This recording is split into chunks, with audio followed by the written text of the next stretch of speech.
kung ayaw mong ipalaglag yan, sorry, hindi ko paninindigan yan. Gusto mo maghiwalay na lang tayo. Kapal na mukha mong lalaki ka? Akala mo ba hindi ko narinig yung mga pinag-uusapan nyo, ha? Kayo na pa ako nakikinig sa inyong dalawa? Pero tita, Huwag mo akong matita-tita, ha? Dahil kahit kailan, hindi kita matatanggap para dito sa anak ko.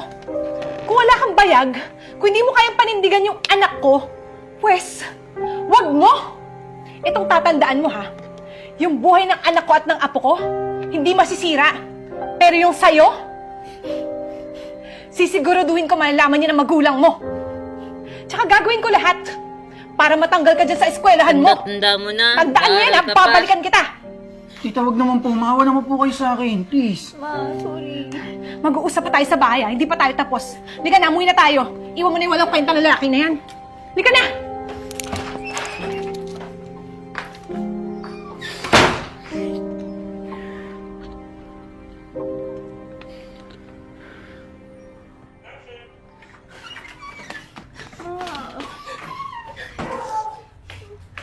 Nasasaktan ako. Sorry na, ma. Nakita mo yung kababuhan na ginawa mo, ha?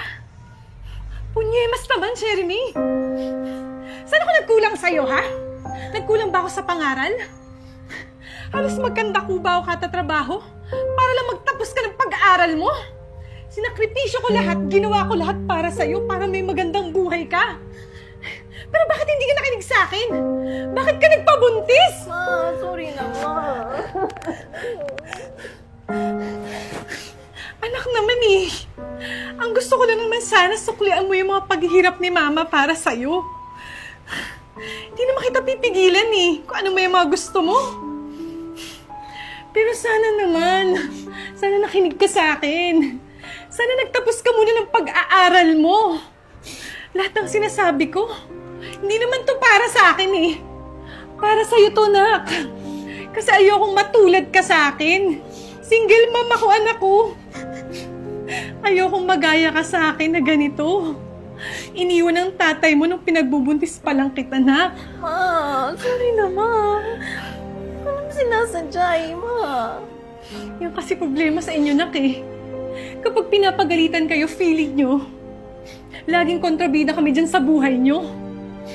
Tignan mo na nangyari. Pinanindigan ka ba niya? Di ba hindi rin? Puro kasi kayo puso, puro kayo pagmamahal. Hindi nyo ginagamit yung utak nyo, nak. O yan, pues. Total, mukhang kaya mo naman na yung sarili mo, di ba? Malaki ka na nga eh, nakabuo ka na ng anak. Ngayon, dapat matutunan mo kung paano mo bubuhayin yan, nak. Huwag kang mag-alala. Para sa'yo rin yan, nak.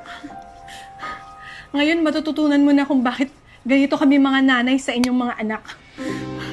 Ma, sorry na, ma.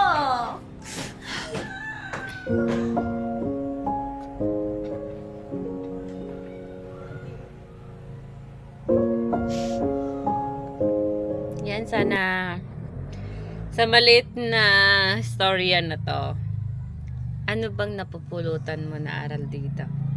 Lalong-lalo na sa mga estudyante, yung nag-aaral ng kolehiyo, senior high, kasi mostly sila na yung lumalaban sa mga magulang.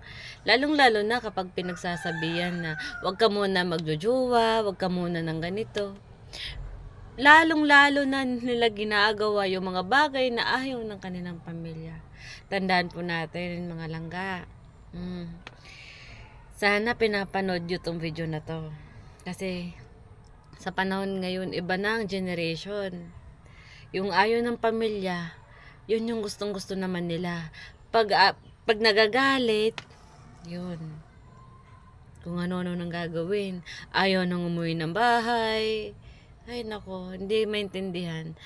Napaka-shorten nyo ngayon kasi nga, yung mga magulang ngayon, gagawin lahat para lang makapagtapos ang mga anak. Diba? Hindi katulad noon, kahit lumuhod ka pa sa harapan ng magpamilya mo, wala silang pakialam. Kasi hindi mahalaga sa kanila ang edukasyon. Mahalaga sa kanila, makakain ka lang ng 3 beses sa isang araw. Kaya sana, pahalagahan nyo yung mga magulang nyo na habang nandyan pa sila, kaya nilang suportahan kayo hanggang tumanda kayo. Diba? Napaka-shorte mo kung mayroon kang ganun. Diba? Kasi sa akin, ito, lumaki ako ngayon na andyan nga sila pero malayo naman sila sa akin. Diba? Kasi ako nagiging independent ako sa sarili ko.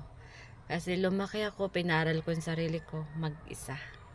Kaya kaya kong mabuhay nang walang pamilya. Kasi alam ko naman kung ano ang tama at mali. Umabot na nga ako sa edad na ganito.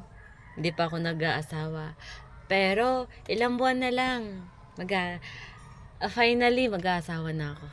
Kaya for today's video, kung nagustuhan mo ang video na to, kung na-inspired ka, huwag mong kalimutan i-share and follow na din ako. Have a good day.